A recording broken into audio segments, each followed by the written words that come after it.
the Beach Boys Appreciation page on Facebook, and it sucks. He's talking about the remix to California Girls. I don't know if you've heard this, Dave. I wish they all could be California girls.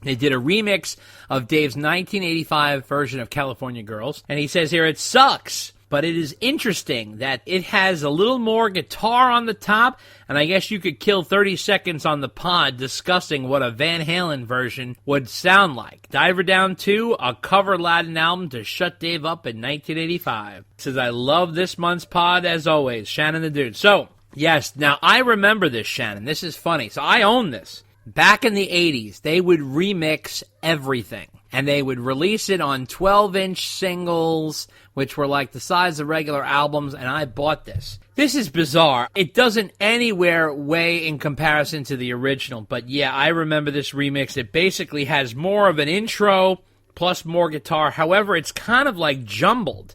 I don't like the way they put it together. It's kind of awkward. With the chorus first, and then there's no background vocals. It almost sounds like a mistake. That's kind of weird. Now, if Van Halen did California Girls, I think it would be a whole different story, to be honest with you. I think the backgrounds would have been done by Michael Anthony and Ed, and maybe Ted there, of course, as we all heard. But forget the keyboards. I think it would have been more rocking, more guitar-based, and, of course, the drums would have been thickened up by Reverend Al. So, you know how Van Halen is. They Van Halenize everything, so I think it would have been killer. What do you think, Dave? Yeah, I can only imagine what a cover by the band would be. You're right about the David Lee Roth remix. It's kind of haphazard and clunky and doesn't work well. Although the story behind the remix, the link that Shannon the Dude had sent us, it's interesting because the guy, he had tried to, I guess, I don't know if remix, but he had tried to clean up the song himself because all he had was a scratchy version of the single. And then he found the 12-inch version, and so he cleaned that up. And then somebody pointed out to him that it was actually on CD, and it had accidentally been put on some import album, and they put on the wrong version, which was this version. Oh, wow. So he was super excited about that. So if you want to hear a really clean version of this, you can hear it on YouTube. But, I mean, quite frankly, you're really not missing that much. It's really not worth it, but it's sort of an interesting, quirky thing. Letter number 2 comes from Dave Lamash from Canada. I'm a big fan of your podcast, and I was wondering if you could give me some details on the unreleased David Lee Roth song, Shine the Light. I'm curious if it was left off an album, and if it had some potential to be a radio-friendly song. Cheers, Dave Lamash from Canada. Okay, Dave, well, this is a clip of Shine the Light. Shine the light, I'm looking so right. Shine the light, it's looking so right. Looking for something I don't know if I'll find. I gotta put a light on what's making me blind. Shine the light, shine a bright light.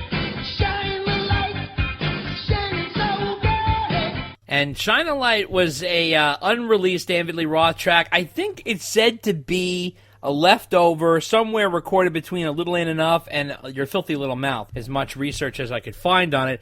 I think it wasn't used because, to be honest with you, I think it was a little repetitive. The song is okay, but it doesn't really go anywhere. It's very much sort of a workshop demo. It's not fully realized. It's very lyrically simplistic for David Lee Roth, to be honest with you. Shine the light, shine so bright, do it right, every night. Come in sight, turn on the light, or flight. Go fly a kite, I might. Right. I added the last 3 there. But it really is kind of, what do you think of this, though? Yeah, it's not much of a song. I can see why it left off. It kind of doesn't really go anywhere. but it does show up here and there as a unreleased David Lee Roth song. It does. An interesting curiosity. Yeah, of course. Anything unreleased has always got that little extra bang to it, as you say. The other thing about Shine the Light is it was contributed by a couple of guys called the Granati Brothers. Oh. Who also, I think they fronted a band called G-Force. And this is all information thanks to Dave Vincent from VH Links, who actually is a fan of this song and posted us some information to try and connect with the Granati Brothers, although we haven't been able to successfully do that yet. But just another interesting tidbit about where that song came from.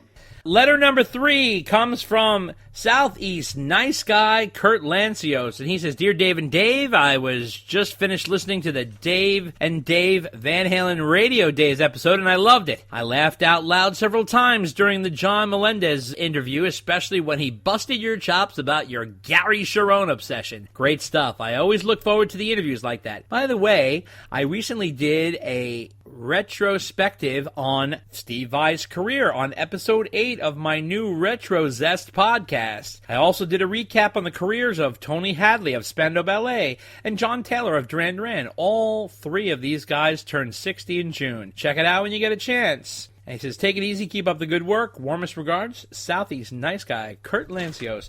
So, yes, Kurt, I listened to it. I love Steve Vai. He's a master player. You did a very nice job putting that together. So, everybody check that out, the Retro Zest podcast, episode 8. The way Kurt does it, he's sort of telling a narrative about Steve, and he's got interview clips and, music clips and stuff like that, and he gives the listeners sort of a retrospective of each person's career, and there's all kinds of cool snippets, and it's well put together, and he has his own sort of personal take on Vai's time during his Roth years, and so it was really nice. I really enjoyed listening to that, Dave. Did you listen to it? No, I haven't had a chance yet. It's on my list. It's on his list, folks. It's on his list. Okay.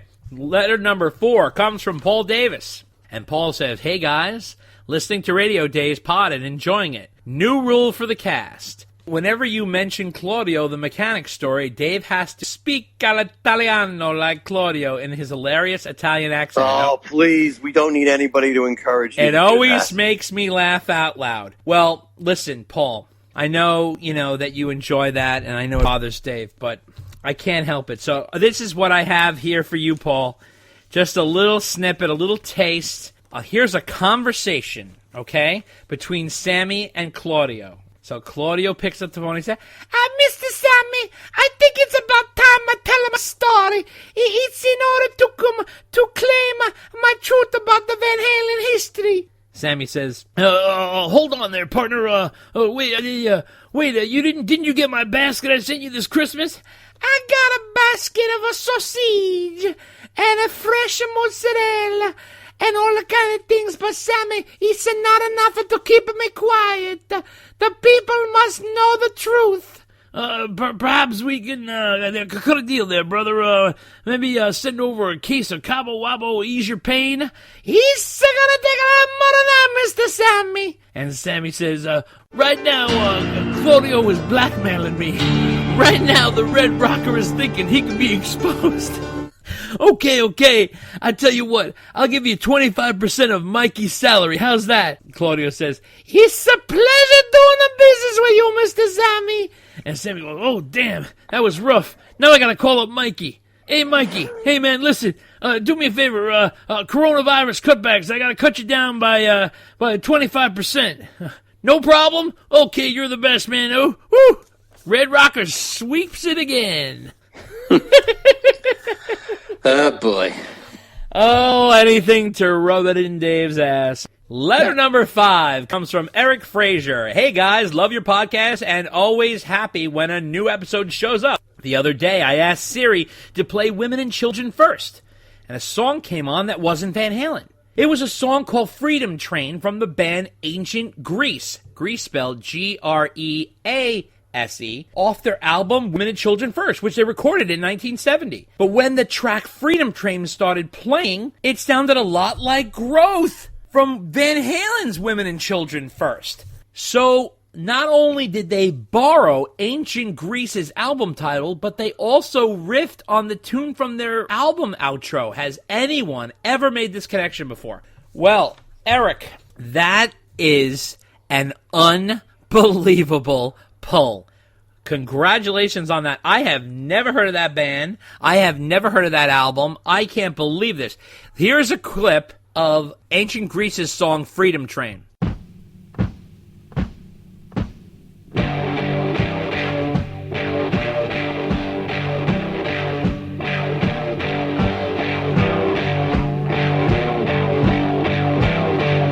Now here's a clip of Van Halen's Growth.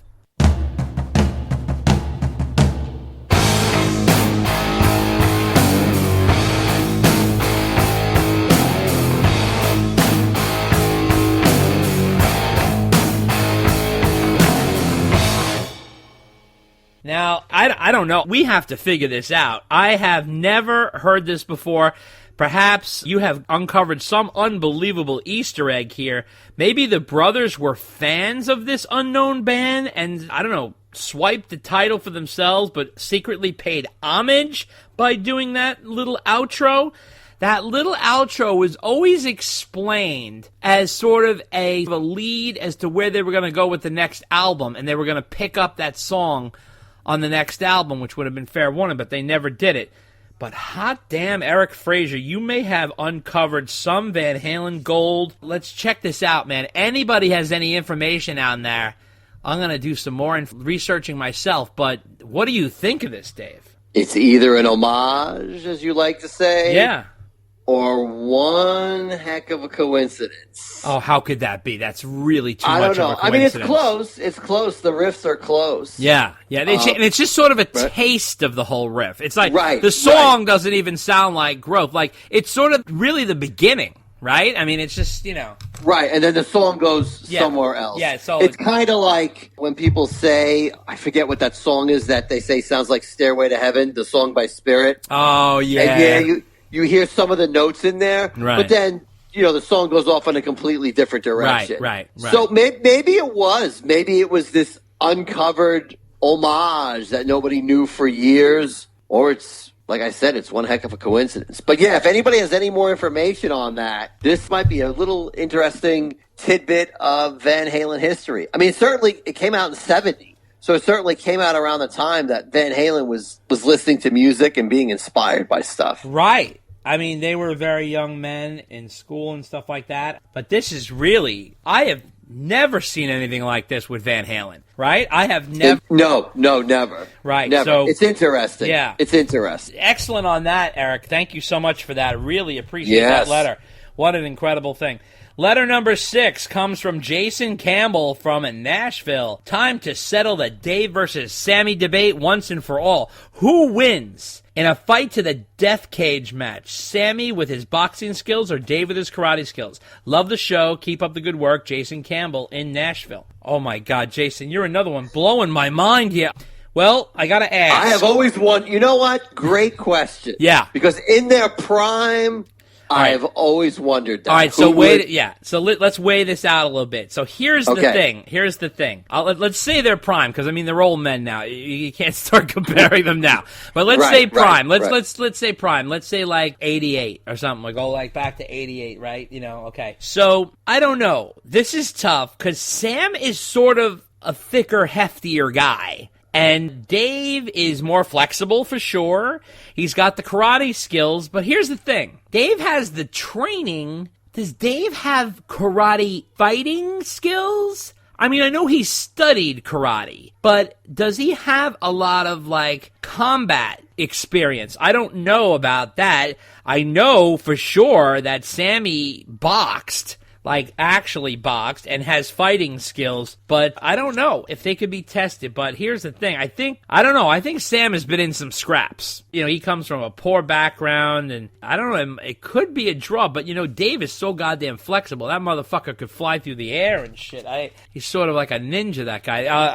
It's weird. It's weird. I don't know. Okay, Sammy could be like that, Italian stallion kind of guy, just one hit to the body and then go flying to the fucking floor. So I don't know. I don't know. Dave, Dave's got the height, though. Dave's a little taller. He might Yeah, I guess Dave's a little taller. That's true. He's got No, the he's height. a little more than a little. He's a little more than a little taller than Sammy. Yeah, you think so? Yeah, I know so. I mean,